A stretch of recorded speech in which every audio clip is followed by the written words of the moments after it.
Le fort de Tournou, la grande muraille de l'Ubaye, entend-on parfois. C'est ce que nous allons visiter dans cette émission. On va vous raconter l'histoire de ce fort d'exception, magique, avec des faits d'histoire qui s'y sont déroulés, avec des prouesses techniques, avec cette vie très compliquée évidemment qu'on imagine à l'époque dans ces casernements nichés au creux des falaises ou encore en bas au bord de l'Ubaye. Bref, bienvenue dans Vue d'ici, consacré au fort de Tournou. Et pour nous guider pendant cette visite, Noé Meunier, guide dans ce secteur, première impression, on ne peut pas arriver là sans faire waouh. Ça vous le fait encore, vous? Oui, toujours. C'est un édifice très impressionnant, d'autant par la taille que par la finition qui est assez extraordinaire pour l'époque. Alors on part de 1200 mètres, on le disait tout à l'heure, là où nous nous trouvons, on va d'ailleurs se mettre en place un lien entre les sports de loisirs, les sports de pleine nature de la vallée de l'Ubaye, le rafting, l'escalade, le VTT, la rando, etc. Et le patrimoine, ça va être aménagé ce sera la première étape dans les semaines qui viennent d'ailleurs. Et puis ensuite, les visites petit à petit, on reprend au fur et à mesure des investissements, sachant qu'il y a 4 niveaux de fort, c'est ça? Oui, exactement. Donc derrière moi, juste ici, on a ce qu'on appelle la batterie B12 qui servait donc à défendre la route, une batterie de canon donc. Ensuite, un peu plus haut, là-haut, on a donc le fort moyen et un peu au-dessus ce qu'on appelle le fort supérieur, qui vont être plus des parties de vie en fait pour les soldats. Et puis tout en haut, qu'on ne voit pas là derrière la falaise, on a donc ce qu'on appelle la batterie des corps, qui est encore une autre partie défensive avec des canons qui sont orientés vers la frontière italienne du coup. Voilà. On monte à la batterie? On monte à la batterie. Ouais. Allez, c'est parti. Les superlatifs sont au rendez-vous, Noé. C'est impressionnant, tout simplement impressionnant d'avoir construit tout ça à une époque où il n'y avait ni grue, ni pelle mécanique et j'en passe. Et oui, c'est sûr, ça a mobilisé énormément de monde à l'époque. Il faut se rendre compte, c'est à peu près 500 hommes qui travaillent à la construction ici pendant environ 40 ans pour construire tout ça. Donc ça représente une force de travail assez conséquente, effectivement. Et 1843 à 65, la première période de construction, ils ont commencé par le bas. Ici, c'est une période un peu plus... C'est plutôt fin 19e siècle ici. Voilà. Ici, donc Première Guerre mondiale, en fait, l'Italie qui était ennemie jusqu'en 1915 va changer de camp. Donc ici, on va avoir des hommes qui sont en garnison pendant la Première Guerre mondiale pour surveiller un éventuel changement de camp à nouveau ou quelque chose comme ça. Mais voilà. Et des prisonniers allemands? Alors des prisonniers allemands, ce sera plutôt après, vers la fin de la Première Guerre mondiale, 1917. Et cette hésitation dans les relations internationales fait que ce fort ne sera finalement jamais terminé.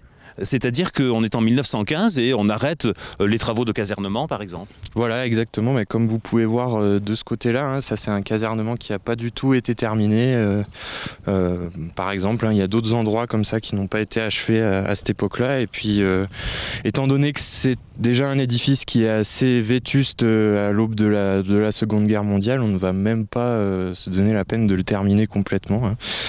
Donc voilà, il y a des choses qui resteront inachevées pour toujours. Et quelle est sa vocation pendant la Seconde Guerre mondiale? Alors ici, pour nous, ça va être plutôt une position reculée, on va dire, par rapport à la frontière. Donc on a des positions armées qui vont être plus proches de la frontière. Ici, on va surtout avoir le poste de commandement qui va permettre de diriger vraiment tout le secteur de la vallée de l'Ubaye pendant les périodes de combat. Voilà. Et puis voilà, l'histoire fait que le fort sera démantelé en 1988, si j'ai bonne mémoire, cas de la reconversion de toutes les unités militaires qui verra aussi la disparition du 11e bataillon de chasseurs alpins. On va voir des anciens chasseurs alpins dans un instant, la démilitarisation finalement de cette vallée franco-italienne autour de la ligne Maginot. Alors ces rapports franco-italiens, ils ont toujours été compliqués. Vous connaissez peut-être le monsieur qui nous attend là-bas. Il va nous parler de ses rapports avec l'Italie. Il s'agit de Pierre-Martin Charpenel, l'une des mémoires de la vallée de l'Ubaye. Pierre! Merci Pierre de prendre un instant, quoi qu'il ne faut pas se forcer pour être ici. On comprend complètement les choses lorsqu'on est précisément là. On est dans la haute vallée de l'Ubaye, l'Ubayette, la haute vallée de l'Ubaye et au fond la frontière franco-italienne, le col de l'Arche. L'Ubayette à droite, l'Ubaye à gauche, Saint-Paul à gauche. Là, le plateau de Saint-Ours et une fortification là-haut qui était aussi de la même époque, 2700 mètres d'altitude, c'est Virès. Et la croupe qu'on voit au fond, c'est la frontière italienne. Voilà. Qu'est-ce qui s'est passé avec nos amis italiens? On vient de raconter l'histoire de ce fort qui raconte aussi un peu nos rapports avec nos cousins italiens. Ben là, on peut juger qu'il était très bien placé pour nous protéger de l'Italie. La France a eu des rapports tendus pendant presque tout le 19e siècle avec l'Italie. la construction a été décidée dans les années 1840-1845. Il y avait déjà une émigration italienne, puisque les élus de Saint-Paul-sur-Ubaye réclamaient une gendarmerie à Saint-Paul parce qu'il y avait trop de brigands italiens qui passaient dans la vallée. Et ça s'est accentué au fil du siècle, sauf sous Napoléon III, où finalement, là, il y a eu quand même un accord entre la France et l'Italie, puisqu'on a bénéficié de cette amitié franco-italienne pour gagner la Savoie et Nice. Relation tumultueuse et à présent heureuse, autant le dire. Oui, voilà, c'était curieux, mais c'était les mêmes populations, les mêmes langages aussi, l'occitan, comme on l'appelle maintenant. Et les gens se connaissaient sur la frontière, mais c'était entre Paris et Rome, disons, ou Paris et Turin que ça se passait. On faisait partie de la ligne Maginot, finalement, ici aussi, à un moment. Alors, on voit ici, d'ici, on voit les installations de Roche-la-Croix, Saint-Ours, on voit le hameau de Saint-Ours là-bas, il y a aussi des fortifications de Maginot, et tout ça était toujours pour se protéger contre Mussolini cette fois, puisque Mussolini avait aussi l'idée de récupérer la Savoie et le comté de Nice. Donc la Deuxième Guerre mondiale alliée avec Hitler, etc. Maginot s'est implanté dans la vallée à ce moment-là. Et c'est en 2009, Pierre, au prix d'un long combat compliqué, dont vous avez participé, avec Michel Lanfranchi, etc., que la communauté de communes de la vallée de l'Ubaye récupère le fort. Oui, c'est la communauté de communes. À l'époque, il a acheté, mais la communauté de communes avait investi déjà de l'argent depuis les années 88, 89, 90. C'est-à-dire que la collectivité avait dépensé des sous sur une propriété qui n'était pas la leur. Et la régularisation s'est faite beaucoup plus tard, en 2009. Alors on a rejoint le téléphérique, le sommet du téléphérique, on voyait évidemment d'en bas tout à l'heure, et nous y attend Joël, mon capitaine devrais-je dire, c'est un ancien chasseur alpin, vous avez été militaire pendant des années. Vous avez participé de ceux qui ont mis au propre ce fort de Tournou. Oui, avec l'association, l'amicale ubayenne chasseurs alpins, on a participé au nettoyage de la surface dont on se trouve ici, là. Donc au sommet du fort des Corps, surtout le déboisement et le traçage des sentiers qu'on a empruntés pour venir jusqu'ici.